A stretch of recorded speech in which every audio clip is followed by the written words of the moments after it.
Welcome to another episode of the Impossible Life Podcast. I'm your co-host, Nick Surface, and I'm looking across at a man whose tears can cure all diseases. Unfortunately for humanity, he's never actually cried. That's right, friends, the former Navy SEAL, Garrett Unkelbach, a man who will not allow such weakness to overtake his tear ducts. Nick always has like a very specific smirk on his face when he does his intros, but it was extra tweaky today. Right before he said that one. It's because I'll forget. Like I go through these waves where I have like a host of inspiration. Like I just have a flood of jokes in my head that are all centered around you. So I'll just write a bunch of intros, which is where I'm at right now. And I forget what I write. So when I come back to them, I'm like, oh yeah, I enjoy these things, G. And you know what? I have people that I meet now more and more that are like, I love your intros, which I'm grateful for. So for all you people out there with a sense of humor, unlike my co-host, I appreciate you. Thank you. For those with a sense of humor, I guess, I'm glad you enjoy them. Wow. Well wishes from the man who never cries. Isn't that great? All right. Well, today's episode, G, I feel like we're just rolling along, but we're talking about the work of every man, which I'm excited because, like, wow, that's a pretty bold statement to say. That Work is a good thing. It is a good thing. Maybe you don't feel that way. Hopefully you'll feel different after you listen to this episode. Yeah, we're literally talking about the responsibility of every single man that's listening to this. Responsibility. Some people don't like that one either. Yeah, I have that old. Do you remember that curse word for some people? It is a curse word for some people. I have that old. Do you remember that old punk rock song? Like responsibility. I don't know. All right. Well, yeah, it was a pretty old one, and that just popped in my head right now, completely random. Anyways, okay, so let me tell you a little bit about work, G. And this is not the work for every man, but this was the work for some people, and it's been a topic of conversation ever since our recent president got inaugurated. I'm of course talking about the Panama Canal. Okay, so fast facts about the Panama Canal. It was originally started in 1881 by the French. Okay, so I want you to think about that. I did know that it was previously a French project. I didn't know it was that old. Right, but that's what I mean. It's that old. So here's, obviously, if you don't know, the Panama Canal cuts right through the thinnest part of Panama, and it saves people, because previous to this, if you were coming from Europe and trying to go... Kind of a big deal. Yeah, or if you were going from the east coast of America to the west coast, you either had to float down the river and then take a train the rest of the way, or you had to go all the way down around the tip of South America. For the big ships, which is the majority of naval transit, there was no other way. Right. So they go, hey, this is a huge opportunity. We'll just cut through the most narrow part. Oh, by the way, it's 51 miles long. So like, how many people start digging? Exactly. How many people out there have ever even been on a 51-mile walk, let alone, hey, we need to make something wide enough for a ship? So a few fast facts. It's 51 miles long. It takes just under 12 hours to pass through as of 2017. So it might be even faster now, although that was when they completed the expansion of it. It's basically a series of locks, and it raises the boat up 85 feet above sea level at one point, and it takes a cool 52 million gallons of water for one ship to pass through. So not a small undertaking. They have 1,000... So it's not just, digging a path. Right. It's not like, oh, now you can go through. It's these locks have to lift you up into like this man-made lake and then lower you back down. So when they opened it in 1914, there was 1,000 vessels a year. That's now kicked up to, in 2008, they had 14,702 vessels, and that number is definitely rising. So like I said, imagine, you talk about work to do. One of the things, like there's a, for Navy people, there's all these like check boxes of things that you've gotten to do. Oh, yeah? And one of them is get to go through the Panama Canal, but I wasn't really a Navy ship person, so I didn't like guys who do like 20 plus years in the Navy. They get to do all of those, like circumnavigate the globe. And but I didn't. I always thought that'd be really cool to go through the Panama Canal, but maybe I'll take my own boat to the Panama Canal. You were too busy jumping out of planes and shooting out of helicopters. I did get to check some different boxes. I was going to say, you got to do some somewhat cool stuff. Chainsaws and rocket launchers. Yeah. Other than that, I didn't get to go through the Panama Canal, though. Darn it. But anyways, going back, so imagine, because like I said, this is the work that every man has to do. And by the way, we're not going to end this episode telling you need to dig a ditch. But that's not the point of this episode. But I want you to think about this, because there's an attitude here. Like, our biggest hope that we have for you today is that you take away an understanding, an attitude, and a perspective that you can apply to all areas of your life. And it's a big unlock. But so for this, it's like, hey, this will be good for ships and trading. Oh, it's 51 miles of digging, and it's the late 1800s. So, like, you don't have a lot of technology at this point. Horses and shovels. That's exactly right. So you started in 1881 by the French, but they stopped in 1889 due to a lack of investor confidence and high mortality rate. So, like... Low morale. Yeah. We're not getting very far, guys. We got no money and everyone's dying. Other than that, the project is coming along fine. We've made it 300 yards. Yeah. I mean, and I actually don't know how far they made it, but it's interesting to know. Sat dormant for 15 years, and then the U.S. took over in 1904 and then completed it in 1914. America. So some recent times... Was that Teddy who was the president? I man, I honestly didn't. I could say yes, but I didn't read that point. You'd have to check that, and I don't want to say yes if it wasn't. So it was completed in 1914. Like I said, 1,000 ships went through. Here's the interesting thing, just to show you how valuable this is. So in 2024, because the people that were working on this had no idea what it would lead to, but this is the point of the value of the work. In 2024, Yeah, my man Teddy. it was Teddy. That's what I thought. Well, yeah, you'd think a guy like him would pioneer. Oh, no one can do it. Yeah, we got this. Teddy Roosevelt, no problem. He probably had some cool quotes that went around with it. So in 2024, He definitely rode his horse down there. obviously, he probably rode his horse on the water. In 2024, the Panama Canal, through tolls that they charge alone, generated $5 billion with a B worth of revenue just from the tolls they charge for people to pass through there. Nice. It's based on the size of the ship and everything like that.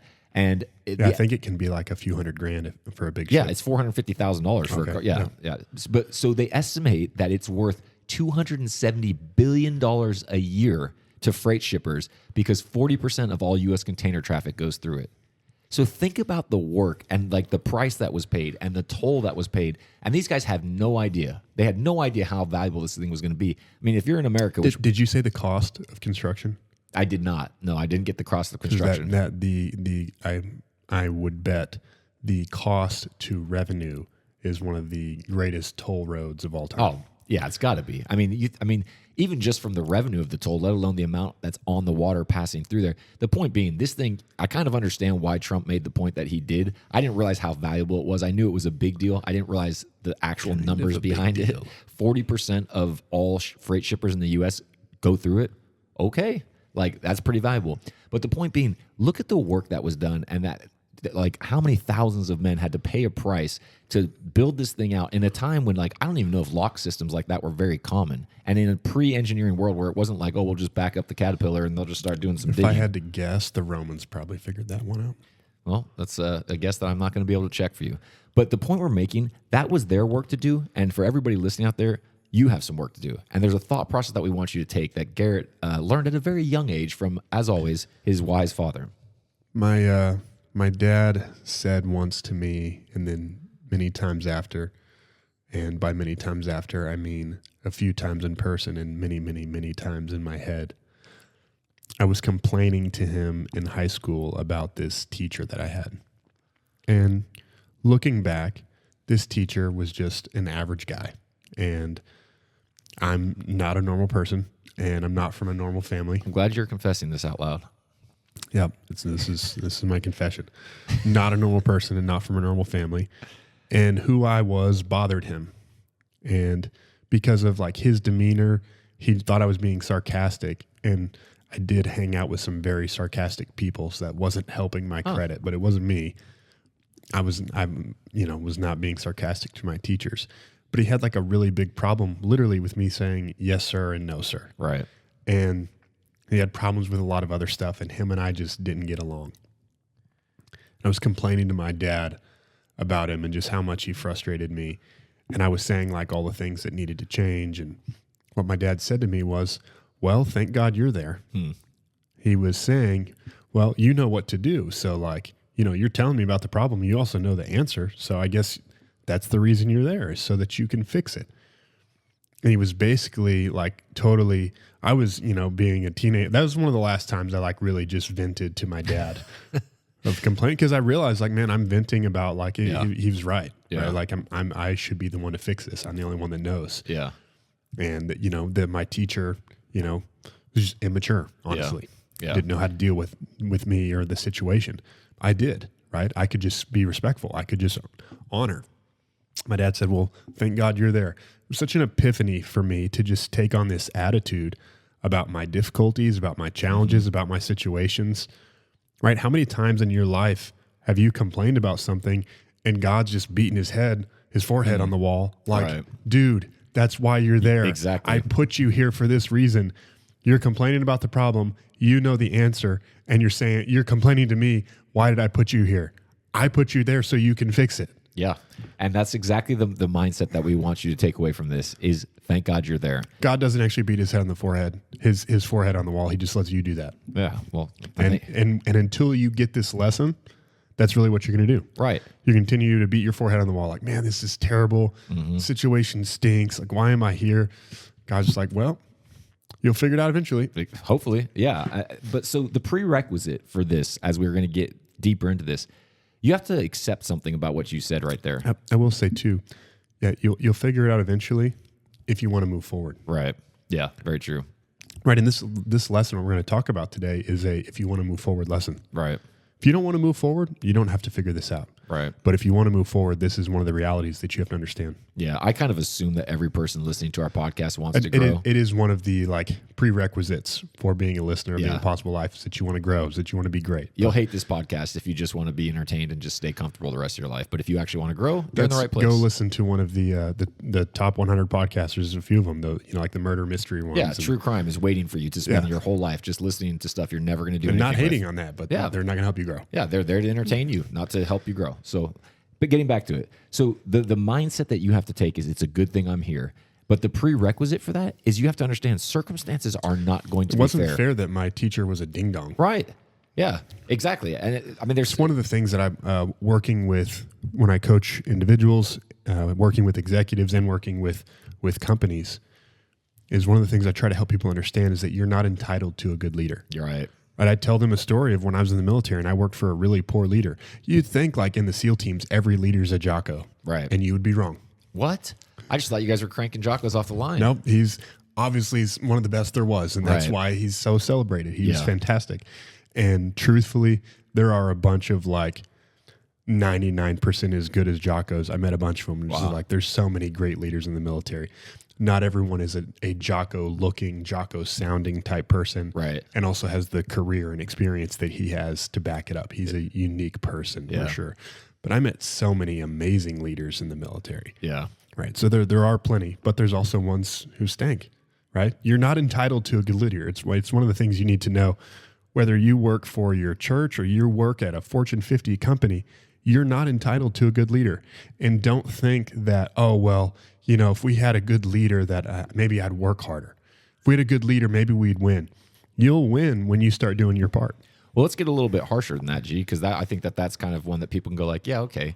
You're also not entitled to have great parents or to like the place that you were born or to like the genetics that you got. Like when I say circumstance isn't fair and you have to accept that, there's a lot of uncontrollables that you're handed in life, like your deck that you start with. Something Pastor Keith said once that I thought was really interesting.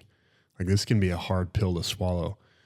Is he says God didn't give you the parents that he gave you to love you. Right.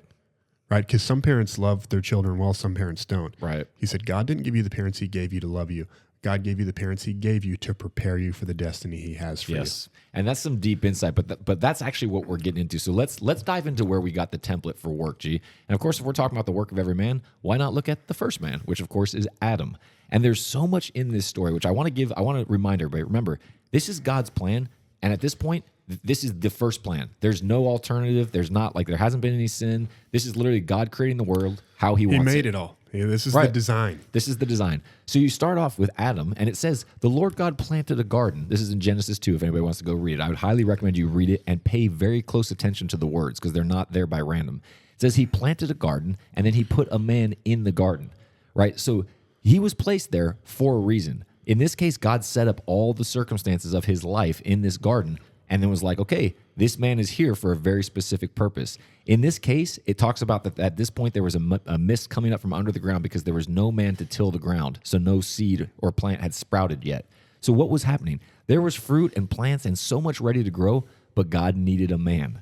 So you are placed in your circumstances for a reason. There's things that God's already prepared and that he wants to bring to reality, but he needs a man. It's why I told the story of the Panama Canal at the beginning. Imagine if they just gone, man, it'd be really cool if we could just fly our ships over, but that's never going to happen. And no one had thought, what if we dig it? What if we dig our way through? Like there's work and there's things that just need a man that God's already prepared. He put this man in the garden. He gave him work to do, and he gave him a simple commandment. Back then, it was don't touch the tree of the knowledge of the fruit of good and evil, right? Because in that day, you'll die. He told him one thing to do, and then he looked and said, hey, it's not good that he's alone. Let's find a helper that's fit for him. So sure enough, here comes Eve, right? So he gets him in alignment. He gets an alignment in place that was fit for him and for the work they had to do. Because remember, God commanded them, be fruitful and multiply. Can't multiply on your own, right? You can't work and keep the garden, which is what God told him to do, without having the whole mandate. So these elements of that you're placed where you're placed for a reason, that there's there's work that you are to do that God needs you to do in order for him to bring about what he's already prepared. That's true for all of us.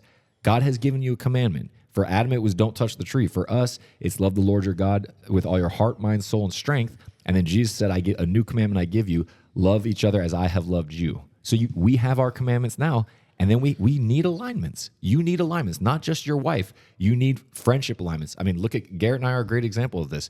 Your alignments will be fit for you and for the work. Garrett, it's not like Garrett and I hate each other, but we just happen to be really good on a podcast together. We're fit for each other, and we're also fit for the work that God's given us to do, which is to change the perception of what it means to be a godly man. We have a big vision. We have a very clear mandate for why we do what we do. Now, here's a little caveat that we also learned from Adam that's useful for all of us. The thing that will make your work the hardest it can be is sin. I always found it so interesting that when Adam sins, like you have this, this serpent shows up, deceives Eve. Eve hands the fruit to Adam. They all eat. So the serpent gets cast on his belly. He's going to eat dust. He's going to have the seed of Eve is going to bruise his head, and he's going to bruise his heel. Okay, that makes sense. You messed up. You're going to eat dirt your whole life and get kicked around. Eve, you're going to actually have a lot more pain in your childbearing, which was kind of like could be an interesting one. And then, oh, by the way, Adam, you're going to have to work extra hard to till the ground. Well, what was Eve and Adam's work? Right? Be fruitful, multiply, which is Eve coming in, right? Can't multiply without Eve. And the work to keep the garden was Adam's. So what happens is when you sin, you make your work harder. Think about if you're a business owner, this will make a lot of sense to you. For sure. Think about this. How much of the complexity of your business is that either one of your employees, one of your clients, or one of your vendors did not do what they said? Yeah, very good. Right? Imagine, we've mentioned this before. Imagine if, this says that Jesus was a carpenter and there's debate about masonry or carpentry or whatever. Let's just pretend for a second that Jesus was a carpenter. Maybe he made tables or something like that. And if you went to Jesus and ordered a table, what you can know for sure is that the quality would be very high and it would be done exactly when he said it would be done. For sure. Yeah. Right? Because it's not sinful. If you're in the construction trade, like I am, what you know is that a lot of people don't show up on time. A lot of people don't pay on time. Yeah. The work does not always get completed as stated, even with contracts, right? And that is the part of the work. Even in a perfect world, you still have to build the house. Yeah. But in a sinful world, so much of that extra work is the sin management portion. Correct. Right? So in every part of our lives, like in parenting, there's work that you got to do regardless, and then there's a portion that is sin management. In your business, there's a work that you have to do to produce the product, but there's also a sin management portion. Yeah, and that's so good. And keep in mind, I think your view of God will determine a lot about what you take away from that statement, that sin will make it harder. Because if you think God's like the taskmaster waiting to catch you in something that you did wrong so he can make your life harder, first of all, I'll tell you that that's not who God is. But if you understand that the reason he gives us his commandments and his order is because he knows best. Sin is not good. Right. Does not help. That's exactly, you'll start to realize, oh, wait a minute, this loving God wants me to do the work, so he's going to tell me how best to complete it. And this understanding of sin is why I've said before that sin is the force that's trying to divide your word and your deed. Right? God is a man who puts his word above his name. God is a man who does exactly what he says. Right? When we'll do that, that'll keep us out of the sin category. But you just got to understand this about sin and work, that there's a component that God gave for work. It's like, hey, I want you to do this. It's in Genesis 2:15. It says that God put Adam in the garden and he said, work it and keep it. So imagine this for the garden. Like this is the beginning of creation. Yeah. God made it the way that he wanted to make it. And he said to Adam, work it and keep it. He didn't say, hey, I made you this garden. Sit here and check out how cool it is. Yeah. Right? Splendor. Enjoy the glory. Right? I made this for you. There was all of the greatness, but the task that God gave to Adam was to work it and keep it. Yeah. And so you have this understanding. It's kind of like what my dad said to me. Well, thank God you're there. Yeah. God created the world where the gap was that one, the missing ingredient is one of his sons being there. Right. Right? He said, man, I've made this garden and all it needs is one of my sons to look after it. Yeah. Right? And so the places that God has put you in, he's saying, I've designed this work for you. It's Ephesians 2:10. God created you for good workmanship. God created work and he created you to be there for it. Yep. And so the places that God has put you in, he's strategically saying, I've placed you here to make this thing better. Yeah, and you have to realize, like we talked about the uncontrollables of your circumstances, and we highlighted family, we highlighted genetics, but it's also the place and time. You may be in a city or a state or a country that you're like, man, I hate it here, right? And or you may be like, why was I born at this time? It would have been so much cooler to be born. I have often, thought like, God, I really feel like you made me to be like a frontiersman in the 17 and 1800s. I know you actually mean this. Like I'm laughing at you because that's what I do, but you actually mean this. I would have been great at it.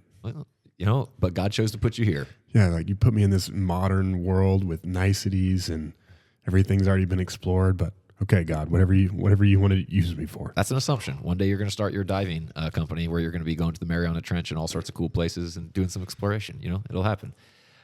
He has no plans. As a guy who spent a lot of time underwater, I can't say that the thought of like being hundreds and thousands of feet underwater is really appealing. Yeah, I don't blame you. I made that up on the spot for anybody out there wondering.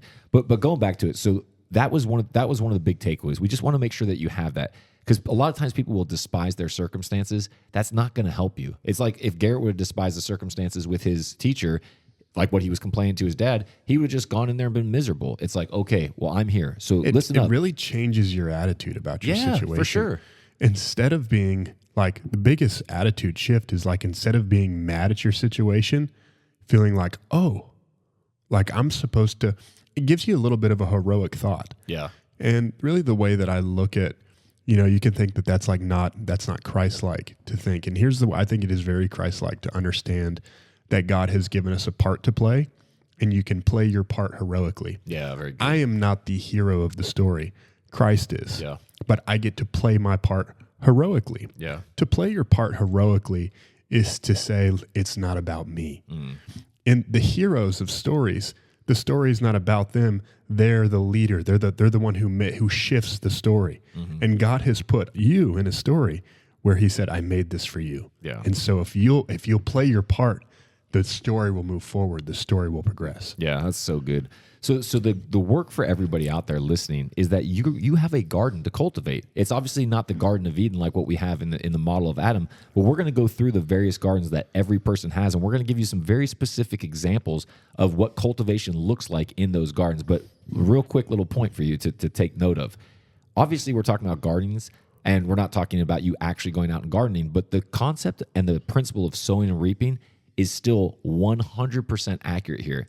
When you start to take stock of the things in your life, yes, there will be some things that were sown that were not your choice, but by and large, you are reaping what you've sown. I love Jim Rohn's book, Seasons of Life, and he talks about if you sow excellence, you reap excellence. To not sow excellence, but then to hope to reap excellence would be like sowing an apple seed and then deciding like 6 months later, man, I really hope it turns out to be an orange. No one would do that, but we do that all the time in life. When you become a seasoned sower, like if you don't know anything about planting, right? If you don't know anything about sowing, you'll put stuff in the ground and be like, oh man, I really hope this works out. Yeah. When you've planted for years and years and you know the science and you know all about it, you put that seed in the ground and you just smile. I'll be back for you. Yeah. I know what's going to happen in 3 months. I know what's going to happen in 6 months. I know what's going to happen in 6 years, depending on what kind of seed you've sown.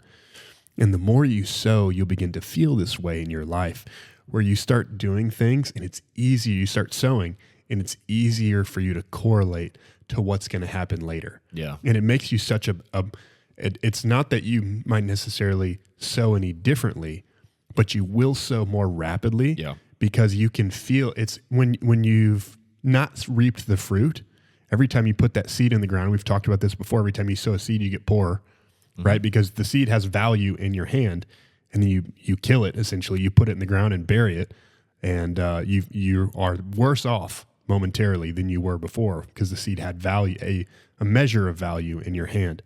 But the more you've seen those seeds produce fruit, the easier it is for you to be like, oh, I love sowing. Right? And that to someone who doesn't, they're like, you love getting poorer? What do you mean? Yeah. Right? But when you've seen the fruit continue to grow and grow, it gives you a different attitude about sowing. Just like I said, it gives you a different attitude when you realize, like, man, this isn't just like problems for the sake of problems. God put these problems here for me. Right. And what He wants is for me to grow. He put these problems here for my maturity, which leads to greatness, which like James chapter 1 says, leads to my completion. And I'll need nothing. It leads to me living a life that's very glorifying to God. Yeah.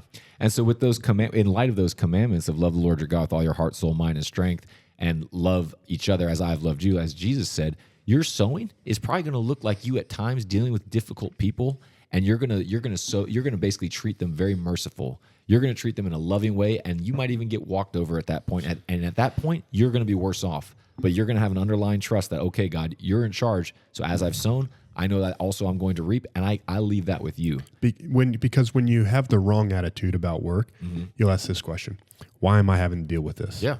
Why am I the one that's having to do this? Right. When you realize that God put that work there for you, that God made, like all of it, all the work that we have, God made for us. And yes, some of the more painful parts, if you understand the story of Genesis, some of the more painful parts are the sin management portion. Yeah. And it's okay for you to be upset or frustrated by that, but also know that you've contributed to the problem.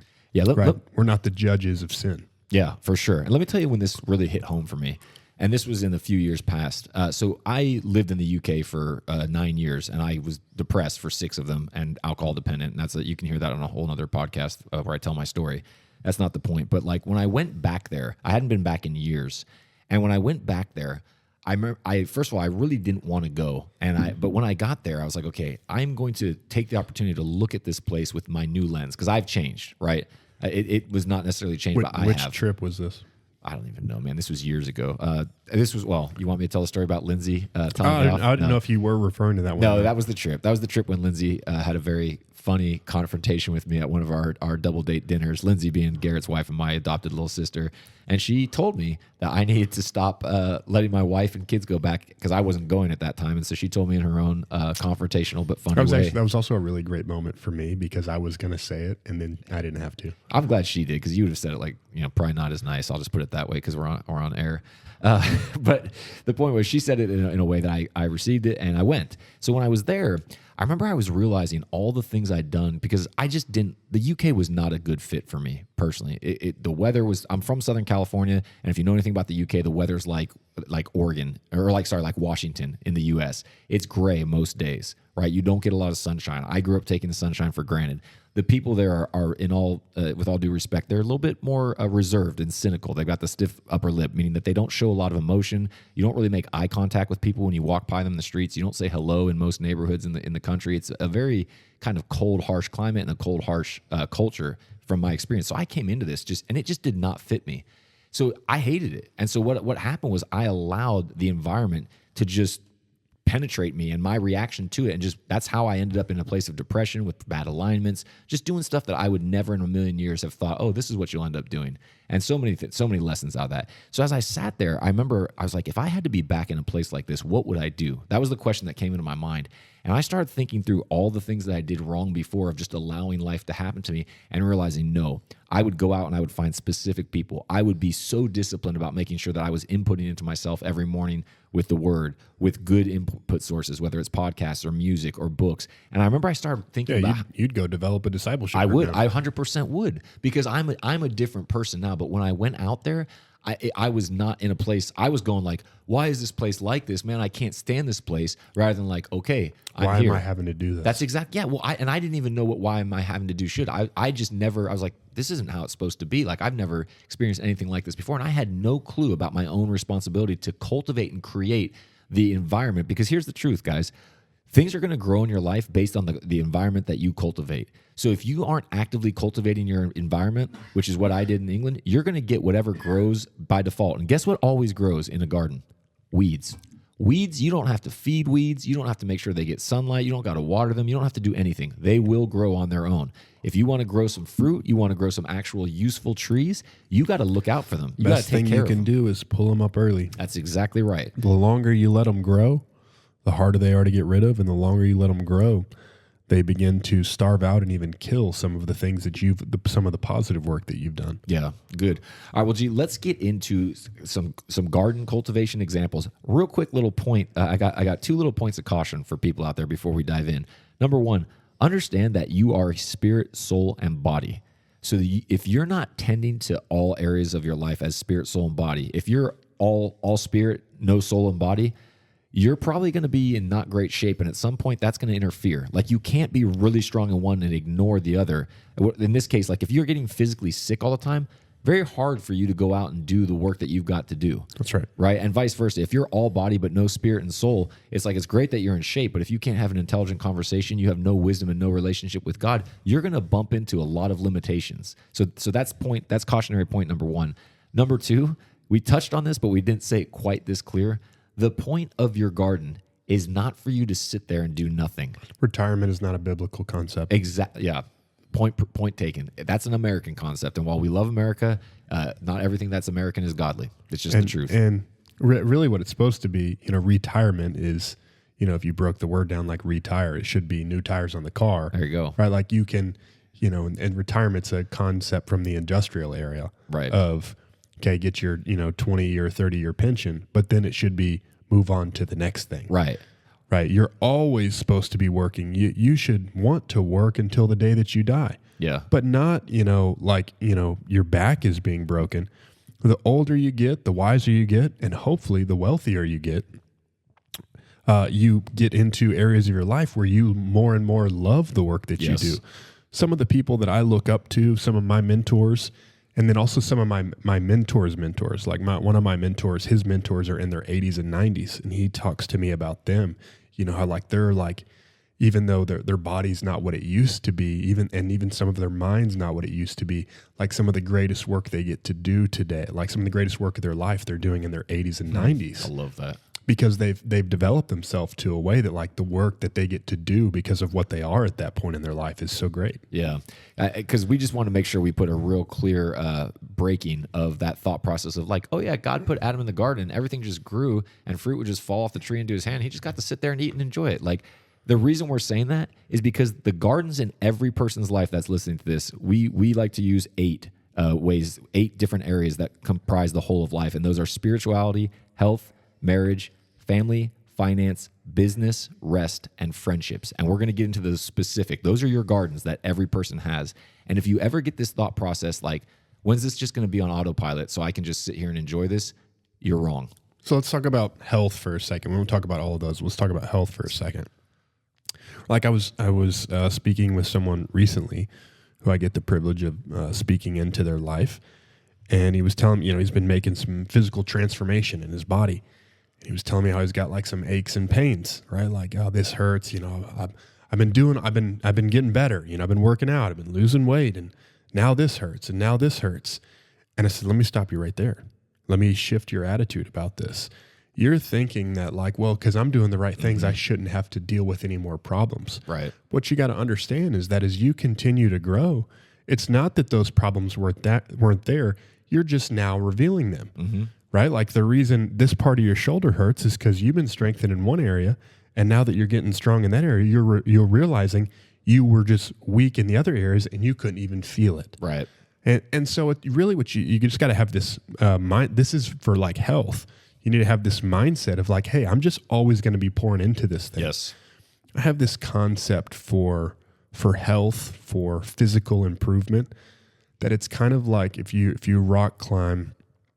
I call it when you're rock climbing like acceleration of grip, right? If you climb a route that all of the holds are of a certain difficulty, right? So let's just say you're climbing a 5-10 route. That's for some people very easy. For some people that's challenging, or it just depends on, how great of a rock climber you are. But the whole route is holds of a certain difficulty. Mm-hmm. If you're, an amateur rock climber and you climb a 75-foot 5-10 route, it feels a lot harder at the top than at the bottom. Right. Because you get tired as you go. Right. And so I call it like at the bottom of that route, you're like, it's so easy for me to hold on to the wall. And as you get further up the wall, until you develop a lot of endurance in climbing, as you get further up the wall, you feel like you can barely hold on. The size of the holds hasn't changed. Yeah. You've just gotten tired.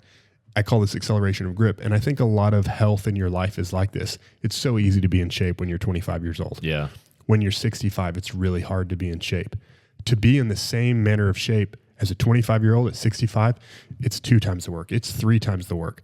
The stuff's breaking left and right. Yeah. I feel like it's falling apart, and you got to do so much work and effort.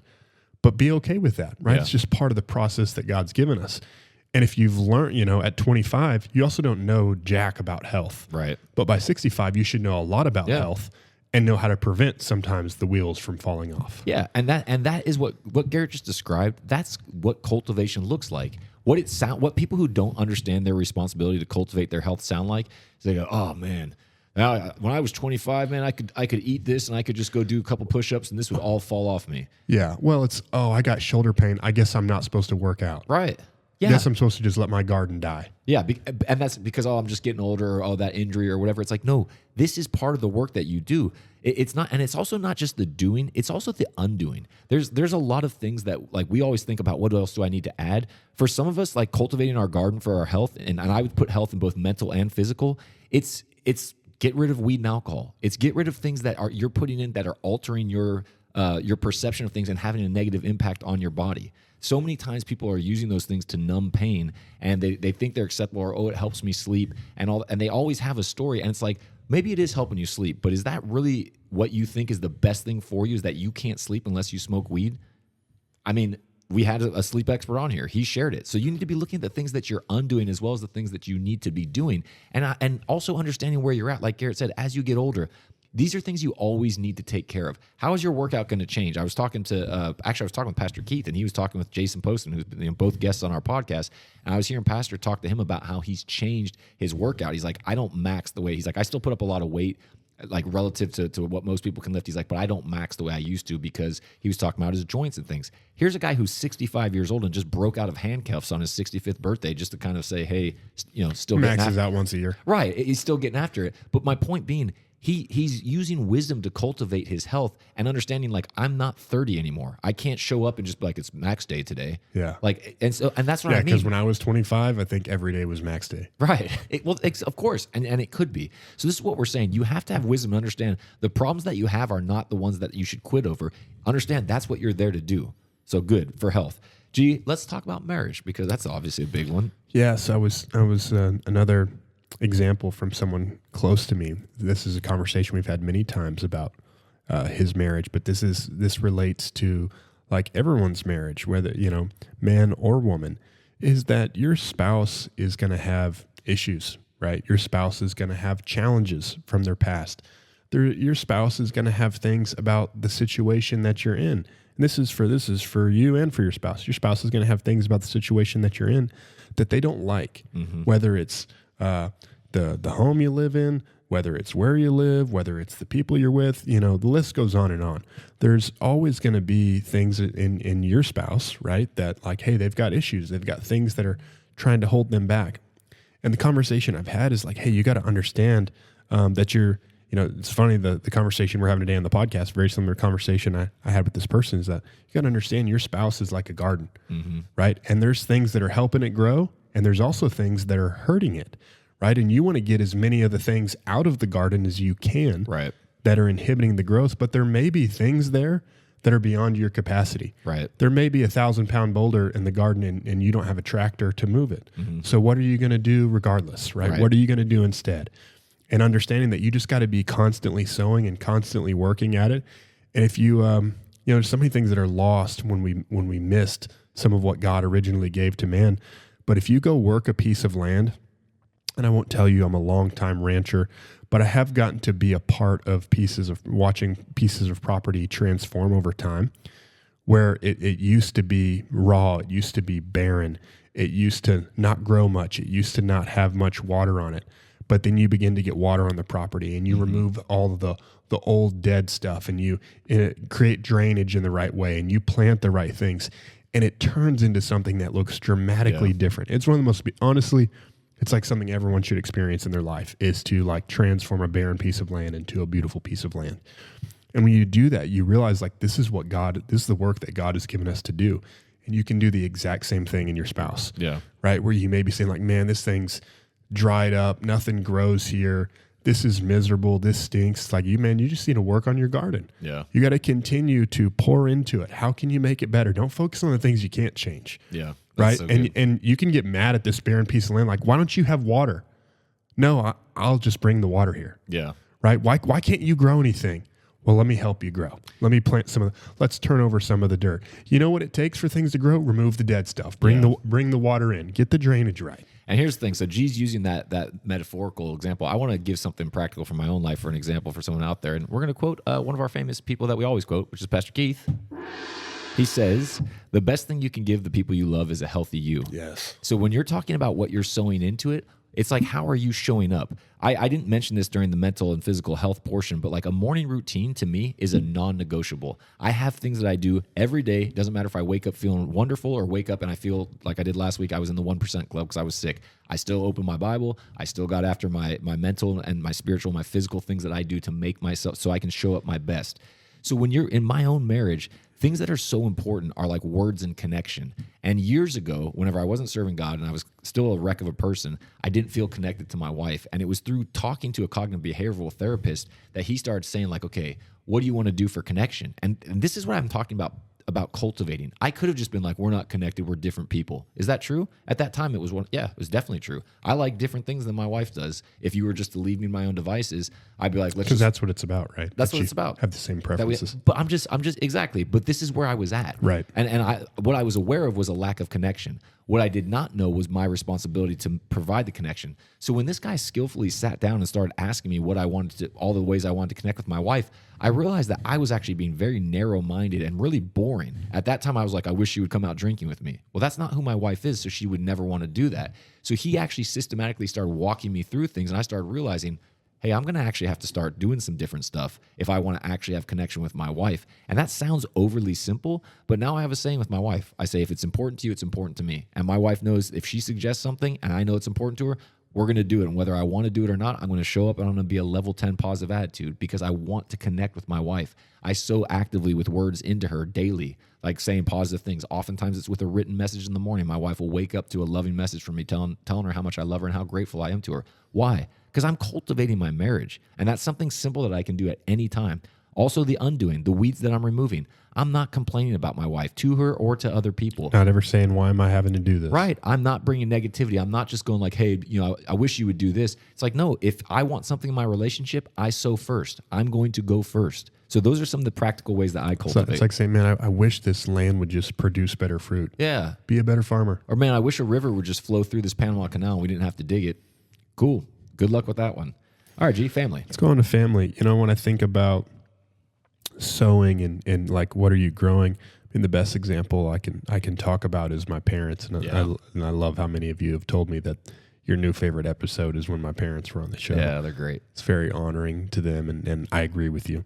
But I think about who I am and who my sister is, and who we are is so much because my parents spent their life sowing into us. Yeah. Right? They didn't look at their children as like, oh man, what a burden, right? That nothing like hurts my heart. I remember like last year it was 2 years ago, I was at the Verizon store. I remember the manager of the store was just talking about like, I only got 6 months until my kid's 18 and I'm done with them. I don't have to put up with them anymore. It was just the saddest thing to me because like to look at your children that way and to see them as a burden. They are gifts that God's given you. And my parents looked at me and my sister that way, and that's why we are who we are today.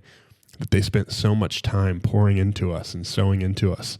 And as a father or a mother, you have a critical role in sowing into your children.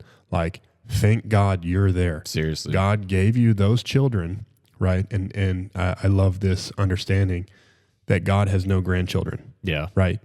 The children that you have, they're God's children. And yes, you're older than him, older than your children, but to God, we're all the same to him. Yeah. He doesn't look at you as like, oh, those are the older ones, right? God doesn't look at you any different throughout time as he looks at his other children. And the children that God gave you, those are God's children. He's just allowing you to help them grow and mature. And you realize like, man, this is actually some of the most important work on the earth that God has given me. And what I do through them, what I produce through them, will continue to go on for generations and generations. You'll realize like that's a great example of God gave me work to do, and raising kids is work. Yeah, but God gave me work to do that will produce incredible fruit. Yeah. And you talked about that thought process of like, oh, when they're 18, finally I'm done. That's a default. Like that's letting the weeds grow in your garden. And you hear this kind of stuff all the time. Like when you have young kids, and I still have, my youngest is 5, so I still get this a little bit. But when they were real little, we had so many people that be like, hey, enjoy them now, because when they get older, then they don't really want to be around you, and they start talking back and like all this, then it gets difficult. I remember Rena and I were like, we are never going to subscribe to that thought process. And it was not just like one source. This was like the common thing of like, oh, teenagers are hard, the mood swings, and oh, they're so ridiculous. You just got to get through the teenage years. Well, in my house, let me show you how we cultivate that, because I've got one that's approaching teenage years, and we're definitely seeing some of what people are talking about. But rather than just being like, well, guess we're just going to have to, suck it up, and that's the way it's going to be, we've taken a proactive approach. Number one, that we talk about how we think all the time. We have our family core values. But in this specific scenario, we started going, okay, like for me, I'm a learner. I'm always paying attention. I'm like, so there's certain days when all of our kids were a little bit quicker on their temper, or they would, things would be going on. So I'm going, okay, do we need to be better about intentional rest? Yes, we do. Let's look back at our schedule. We've been going hard. We've been seeing this person, that person. We haven't had any downtime. Great. I'm going to start protecting that. Second thing, our kids were on iPads, right? And look, I know technology is a thing. Our kids were on iPads, and it was more so that they were on YouTube on those iPads. And the thing about that is that's like a quick hit dopamine for a young kid. There's a lot of adults that can't control their dopamine impulse for like, you ever find yourself picking up your phone and unlocking and going to social media and you're like, what am I doing? Yeah, that's you. Don't put Instagram on the homepage. Right. That would be our practical tip. But like imagine that's you as an adult and you're telling like a young kid, oh yeah, you need to control that. No chance. So especially on YouTube, it's like, oh, I don't like this. I'll flick to the next thing. Yeah, because my kids want to eat frozen bananas all day long. Right. Frozen chocolate banana. That's all they ever want. And Lindsay's like, you know what? You know what would be good? Why don't we just stop buying those? Mm-hmm. I told my wife, I said, like, if you're tired of them snacking, don't buy stuff you don't want them to eat repeatedly. Because to a 4-year-old, all they're going to want is the tastiest thing. Right. So just buy stuff that you would be happy if that's all they ever ate. Yeah. And so what we did, just to finish that story, is we did a no iPad November as a test with our family, and we bought them stuff to do crafts instead. Well, guess what? Their mood swings died down massively. They all started playing together more. They started producing these crafts, and then they were the ones that were like, let's just keep this going. So me and my wife were like, yeah, definitely. So now they have how long until like they kind of came off the sauce? Yeah. I got to give it to them. It was because we have family meetings, and that's something just practically when you talk about cultivating your family, where we sit down when everybody's not in an emotional state. Was it like 3 days? Was it 7 days? No, it was shorter. It was on the shorter end of things. That's what I was getting ready to say. Because we talked about it in a family meeting, we talked about it in October, so they knew it was coming. So like it wasn't like we just said it starts today and we ripped it. It was kind of like, hey, we're going to do this in November, and we all agreed on it. We talked about why we were doing it, and everyone agreed to do it. And it was like, we're going to give you guys $30 each to go buy crafts.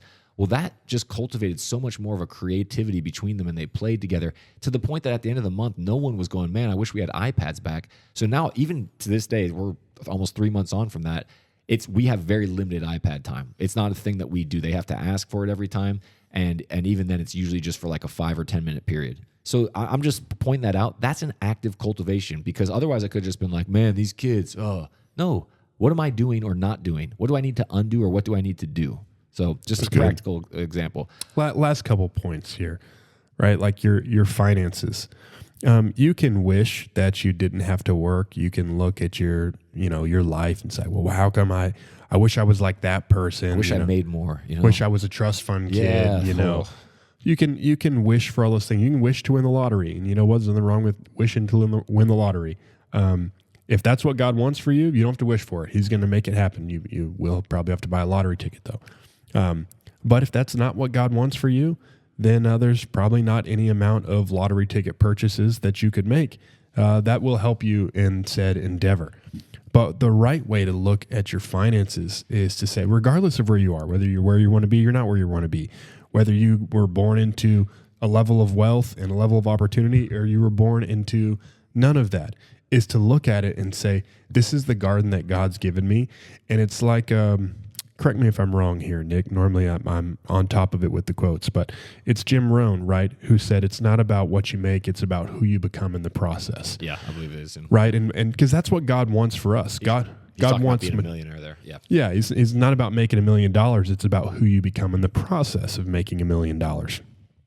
And the situation that God's given you, the garden that God's given you, is to develop you and who he wants you to be. Yeah. Because yes, God wants great things for you. But more than you having nice stuff, God wants you to mature.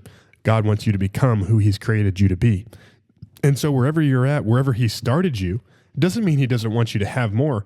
It just means he wants you to mature and grow through the process of getting there. Yeah. I can say the same for myself. I mean, I wish my parents had hundreds of millions of dollars. I wouldn't quit working, but I would certainly like empower me to do more of the things that I wanted to do. Yeah. But he didn't. Right. So you do it. Yep. Good thing you're here. Yeah, exactly. Good thing you're here, G. Yeah. For me in finance, like what cultivation looks like, I'm always amazed at how few people have a budget. We've talked about this before. It blows me away that people don't have a budget. And if you want to go another step further, you should plot out what your long-term wealth creation plan is. I.e., like I have a model that I live to, and I know exactly what I need to make a month. I know what portion goes towards my long-term investments, what goes towards our short-term like living. And literally I've built it in so that we can arrive at an end destination.